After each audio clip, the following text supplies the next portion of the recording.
Hi అండి అందరికీ welcome to my channel. నేను మీ యాదా వాసవి. అండ్ నేనైతే ఇప్పుడు ఎక్కడికి వెళ్తున్నానంటే ఎయిర్పోర్ట్కి అయితే వెళ్తున్నాను. అండ్ ఎయిర్పోర్ట్కి వెళ్తుంది ఎక్కడికి వెళ్తుందని అనుకుంటున్నారా? నేనైతే ఇండియాకి వస్తున్నానండి. అండ్ నేను ఇప్పుడు ఈ వీడియో ఎందుకు తీస్తున్నానంటే గల్ఫ్ కంట్రీలో ఎయిర్పోర్ట్ అనేది ఎలా ఉంటుందో మీకు చూపిద్దామని చెప్పేసి ఈ వీడియో అయితే స్టార్ట్ చేశాను. అండ్ ఎయిర్పోర్ట్ ఎంట్రన్స్ చూస్తున్నారు కదా, ఇక్కడైతే మేము టికెట్ తీసుకొని ఇంకా లోపలికైతే బయలుదేరిపోయాము. అండ్ ఈ టికెట్ని మళ్ళీ మనం స్కాన్ చేసేస్తే 10 మినిట్స్ కన్నా ఎక్కువగా ఉండకూడదు. ఎక్కువగా ఉంటే మళ్ళీ మనకు ఛార్జెస్ అనేవి పడతాయి. అందుకే ఫాస్ట్గా మేమైతే లగేజ్ అయితే తీసేసుకొని ఇంకా ఇక్కడైతే పెట్టేసుకున్నాము. అండ్ మాతో వచ్చిన ఫ్రెండ్స్ మాకైతే హెల్ప్ చేసేసారు. అండ్ వాళ్ళకి ఇంకా మేము బాయ్ అని చెప్పేసి వాళ్ళు మాకు సెండ్ ఆఫ్ ఇచ్చేసి ఒక చిన్న ఫోటో అయితే తీసుకొని వెళ్ళిపోయాము ఇంకా. అండ్ చూస్తున్నారు కదా, నా ఫేస్లో అయితే హ్యాపీనెస్ చాలా ఉంది. ఎందుకంటే ఆఫ్టర్ 6 మంత్స్ నేనైతే ఇండియాకి వెళ్తున్నాను. అండ్ నేనైతే ఫ్లైట్ జర్నీ 2-3 టైమ్స్ చేశాను, కానీ నేను ఒక్కదాన్నే వచ్చాను వెళ్ళాను. అండ్ ఈసారి ఫస్ట్ టైం మా హస్బెండ్తో పాటు నేను ఫ్లైట్ జర్నీ చేయబోతున్నాను. అండ్ ఈ ఎక్స్పీరియన్స్ కూడా నాకైతే చాలా బాగా అనిపించింది. ఎందుకంటే ఫస్ట్ టైం నేను వెళ్ళినప్పుడైనా సెకండ్ టైం నేను వెళ్ళినప్పుడైనా ప్రతి ఒక్కటి నాకు తెలియపోయినా అన్నీ తెలుసుకొని లోపలి దాకా వెళ్ళాను. ఈసారి అసలు ఏది తెలుసుకోకుండా మా హస్బెండ్ వెనకాల డైరెక్ట్గా వెళ్ళిపోయాను. అండ్ ఇక్కడికి వచ్చాక ఇంకా ఫ్లైట్ టైమింగ్స్ చూసుకుంటున్నాం మేము. అండ్ ఫ్లైట్ టైమింగ్స్ ఫ్లైట్ మనకు టైమింగ్స్ ఇచ్చినా కూడా అప్పుడప్పుడు ఫ్లైట్ టైమింగ్స్ అటు ఇటు అవుతూ ఉంటాయి. అందుకే తప్పకుండా మనం ఫ్లైట్ టైమింగ్స్ అనేవి చెక్ చేసుకుంటూ ఉండాలి. అండ్ మేము ఇంకా మా లగేజ్ ఇవ్వడానికి ఇప్పుడైతే లైన్లో నిల్చున్నాము. అండ్ మనమైతే ఏ ఫ్లైట్ బుక్ చేసుకున్నామో మన లగేజ్ అయితే మనం బుక్ చేసుకున్న ఫ్లైట్ వాళ్ళకి మన లగేజ్ అనేది ఇచ్చేయాలి. అందుకే మనం ఏ ఫ్లైట్ బుక్ చేసుకున్నామో ఆ ప్లేస్కి అయితే వెళ్తున్నాం మేమైతే సలాం ఎయిర్లైన్స్ అనేది బుక్ చేసుకున్నాము. ఇదైతే మెయిన్గా గల్ఫ్ కంట్రీలోనే కనిపిస్తుంది సలాం ఎయిర్లైన్స్ అనేది. అయితే ఇప్పుడు మనం ఇక్కడికి వచ్చేసాక మన వెయిట్ అంటే మన లగేజ్ వెయిట్ ఉంటుంది కదా, అది ఎంతో ఉంది అని ఇక్కడ చెక్ చేసి వీళ్ళైతే మనకి లగేజెస్ అనేవి తీసుకుంటారు. అయితే ఇక్కడ మనకి లగేజ్ కొంచెం వెయిట్ ఎక్కువైపోయినా కూడా మన క్యాబిన్ బ్యాగ్ అంటే మనతో పాటు పెట్టుకునే బ్యాగ్ని క్యాబిన్ బ్యాగ్ అంటారు. ఆ బ్యాగ్లో కొంచెం అటు ఇటుగా పెట్టొచ్చు. అది కూడా 7 kgs కన్నా ఎక్కువగా ఉండకూడదు. అండ్ ఇక్కడైతే మేము మా లగేజ్ అనేది ఇక్కడ ఇచ్చేసాము. అండ్ మనం లగేజ్ ఇచ్చాక మనకి ఇక్కడైతే ఫ్లైట్ టికెట్ కూడా ఇస్తారు. అండ్ నేనైతే సబ్స్క్రైబ్ అని ఎందుకు పెట్టానంటే అక్కడ వాళ్ళ ఫేసెస్ కనబడకుండా పెట్టాలని చెప్పేసి పెట్టాను. అండ్ ఒకవేళ కనిపిస్తే వాళ్ళైతే మనకి కాపీరైట్ వేస్తారు. అందుకే అని చెప్పేసి నేను అలా పెట్టాను. మీరైతే తప్పుగా తీసుకోకండి. అండ్ ఇక్కడైతే మేము ఫ్లైట్ టికెట్ తీసేసుకొని ఇంకా మన క్యాబిన్ బ్యాగ్ అనేది చెక్ చేస్తారు. అందుకే ఆ లైన్లో వెళ్ళేసి మేము క్యాబిన్ బ్యాగ్ కూడా చెక్ చేయించుకున్నాము. క్యాబిన్ బ్యాగ్ అంటే నేను ఇంతకుముందు చెప్పాను కదా, మనతో పాటు పెట్టుకున్న బ్యాగ్ని క్యాబిన్ బ్యాగ్ అని చెప్తారు. ఫ్లైట్లో ఎక్కేటప్పుడు మనతో పెట్టుకునేది. అండ్ ఇక్కడ లోపలికి వచ్చాక మాకైతే 1 hour ఇంకా ఎక్కువగా టైం ఉంది. అయితే ఇంకా షాపింగ్ చేద్దామని చెప్పేసి ఈ విధంగా లోపలికైతే వచ్చేసాము. కానీ కాస్ట్ అయితే చాలా ఎక్కువగా ఉన్నాయి. అండ్ చూస్తున్నారు కదా, ఒక్కొక్క చాక్లెట్స్ అయితే చాలా ఎక్కువగా ఉన్నాయి. నార్మల్ టైంలో అయితే చాక్లెట్స్ నాకు చాలా తినాలనిపిస్తుంది. కానీ ఈ విధంగా ఇన్ని చాక్లెట్స్ చూశాక ఆ రోజు మాత్రం ఎందుకో తెలీదు, నాకైతే చాక్లెట్స్ తినాలని అనిపించలేదు. నార్మల్గా మనం పెద్దవాళ్ళమే చాక్లెట్స్ మనకి చాలా ఎక్కువగా తినాలనిపిస్తుంది. ఇంకా చిన్నపిల్లలైతే అస్సలు కంట్రోల్ చేసుకోలేరు.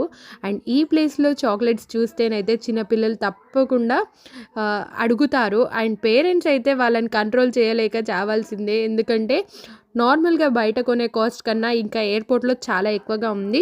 తీరా కొనిచ్చాక వాళ్ళు చాక్లెట్ మొత్తం తింటారా అంటే చాక్లెట్ అసలు చూడనే చూడరు కొన్నాక. అలా ఉంటుంది పిల్లలతో. ఇంకా మేమైతే ఫ్లైట్ ఎక్కడానికి ఇంకా దగ్గరికి వచ్చేసాము. అండ్ మనకైతే ఫ్లైట్లో టికెట్ మనం బ్యాగేజెస్ ఇచ్చేప్పుడు మనకు ఒక ఫ్లైట్ టికెట్ ఇచ్చారు కదా, ఆ ఫ్లైట్ టికెట్లో మనం ఎక్కడికి వెళ్ళాలి అనేది అక్కడ ఉంటుందన్నమాట. మనం అక్కడికి వెళ్ళేసి మన ఫ్లైట్ అయితే మనం ఎక్కొచ్చు. అంటే ఏ ప్లేస్లో మనకి వెయిట్ చేసేది కూడా ఉంటుంది. అండ్ నేను ఇక్కడ చూపిస్తున్నారు కదా, A9 అనేది ఉంది కదా, మేము అక్కడ వెయిట్ చేయాలన్నమాట. అండ్ ఇక్కడ కూడా మనకి పైన మళ్ళీ మన ఫ్లైట్ టికెట్ అనేది మన పాస్పోర్ట్ని చెక్ చేస్తారు. అక్కడ చెక్ చేసి ఇంకా మనకి ఇక్కడ వెయిటింగ్ ప్లేస్ అనేది ఉంటుంది. ఇక్కడ వెయిట్ చేస్తూ మనం ఉండాలి. అండ్ నేనైతే ఇంకా ఫ్లైట్ని ఫొటోస్ తీసుకుంటూ ఇక్కడ నుంచి మా ఫ్లైట్ అనేది ఇక్కడ చూపిస్తున్నాను మీకు. అండ్ మేము ఇంకా లోపలికి వెళ్ళడానికి మాకైతే మళ్ళీ మా పాస్పోర్ట్ అనేది చెక్ చేసి ఇంకా లోపలికైతే పంపించేశారు. అండ్ ఇంకా మేమైతే ఫ్లైట్ లోపలికి వచ్చేసాను. అండ్ ఇక్కడ మన ఎయిర్ హోస్టర్స్ అనేవి మన ఫ్లైట్ టికెట్‌ని అయితే ఇక్కడ చెక్ చేసి ఇంకా మననైతే లోపలికి పంపిస్తారు. అండ్ మన ఫ్లైట్ టికెట్ పైన మనం ఎక్కడ కూర్చోవాలనేది కూడా ఉంటుంది. ఆ ప్లేస్‌ని చూసుకొని మనమైతే ఇక్కడికి వచ్చేసి కూర్చుంటున్నాము. అండ్ నేనైతే నా సీటింగ్ అయితే చూసేసుకొని నేను కూర్చున్నాను. అండ్ చూసుకున్నారు కదా! నేనైతే ఒమాన్ నుంచి ఇండియాకైతే రాబోతున్నాను. అండ్ ఇక్కడైతే మనకి లగేజ్ పెట్టుకోవడానికి అంటే మన క్యాబిన్ బ్యాగ్ పెట్టుకోవడానికి మనకు పైన ప్లేస్ ఉంటుంది. లేకపోతే మనకి ఇక్కడ కింద కూడా పెట్టుకోవచ్చు. అండ్ ఇక్కడైతే నేను ఫ్లైట్ ఇన్స్ట్రక్షన్స్ ఉంటాయి కదా! అవన్నీ చూశాను. అండ్ ఇంకో పేపర్ వచ్చేసి ఇదేంటంటే ఇక్కడ ఫ్లైట్‌లో మనకి ఫుడ్ ఉంటుంది కదా! అది సేల్ చేస్తారంట అమ్మడానికి.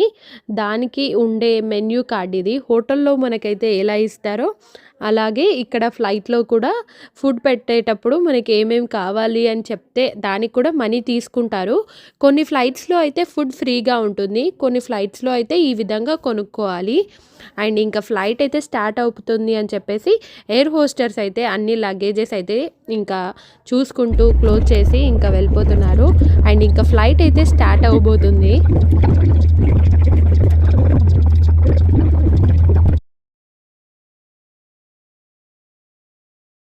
అండ్ మా ఫ్లైట్ అయితే బయలుదేరింది. ఇంకా ఇక్కడ నుంచి ఫ్లైట్ ఎక్కేసాము మేము.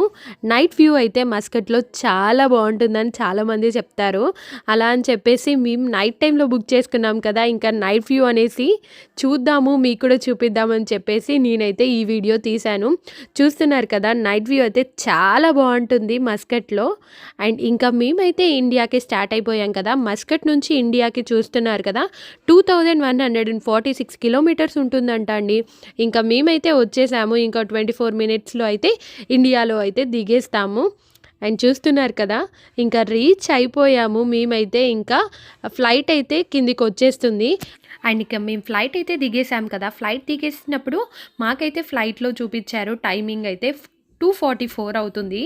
ఇంకా ఆ టైంకి మేము ఇంకా దిగేసి ఇంకా బయటకు వచ్చేసాము. అండ్ ఇక్కడ చూస్తున్నారు కదా లగేజెస్ అయితే వాళ్ళు ఎలా కలెక్ట్ చేసుకుంటారో అయితే ఇప్పుడు మనం ఫ్లైట్ దిగేసాం కదా లోపలికి వెళ్ళేసి మళ్ళీ ఇక్కడ మన పాస్పోర్ట్ అనేది మళ్ళీ చెక్ చేస్తారు. అవన్నీ చెక్ చేసుకొని ఇంకా మనమైతే బయటికైతే రావచ్చు. అండ్ ఇక్కడ చూస్తున్నారు కదా నడవరాని వాళ్ళు ఎవరైనా ఉన్నా కూడా పెద్దవాళ్ళు ఎవరైనా ఉన్నా కూడా ఈ విధంగా కార్ అనేది లోపల ఫ్లైట్ దాకా తీసుకెళ్ళడానికి ఉంటుంది. కాకపోతే దీనికి కూడా పైసలు తీసుకుంటారు. అండ్ ఇక్కడ చూస్తున్నారు కదా మన లగేజ్ అనేది ఈ విధంగా ఈ ట్రాలీ మీద వెళ్తూ ఉంటుంది. మనమైతే ఆ లగేజ్ని మనం పిక్ చేసుకొని ఇంకా మనమైతే వెళ్ళొచ్చు. అండ్ తర్వాత మనకి ఏం చెకింగ్ ఉండదు మన లగేజ్ తీసుకున్నాక. ఒకవేళ మన లగేజ్లో ఏదైనా ఉంది అని అనిపించినప్పుడు మన లగేజ్ మీద ఇంటూ మార్క్ అనేది పెడతారు. అది చూసుకొని వెళ్ళిపోవాలి మనం. అండ్ ఇంకా మేమైతే బయటికైతే వచ్చేసాము. ఇక్కడికి వచ్చేసాక ఇంకా మేము ఉండేది వరంగల్లో కాబట్టి హైదరాబాద్ నుంచి రావాలని చెప్పేసి మేమైతే ఇక్కడ క్యాబ్ అనేది బుక్ చేసుకున్నాము. ఇంకా క్యాబ్ బుక్ చేసుకొని లగేజ్ అయితే క్యాబ్లో పెట్టేసుకొని ఇంకా స్టార్ట్ అయిపోయాము. అండ్ మీరు కనుక నా వీడియోని ఫస్ట్ టైం చూసినట్టయితే సబ్స్క్రైబ్ చేసుకొని బెల్ ఐకాన్ ప్రెస్ చేయండి. ఎందుకంటే నేను ముందు పెట్టబోయే వీడియోస్ కూడా మీకు వచ్చేస్తాయి. అండ్ నా వీడియో మీకు నచ్చే ఉంటుంది అనుకుంటున్నాను. లైక్ చేయండి, షేర్ చేయండి, సబ్స్క్రైబ్ చేయండి. And thank you for watching my channel.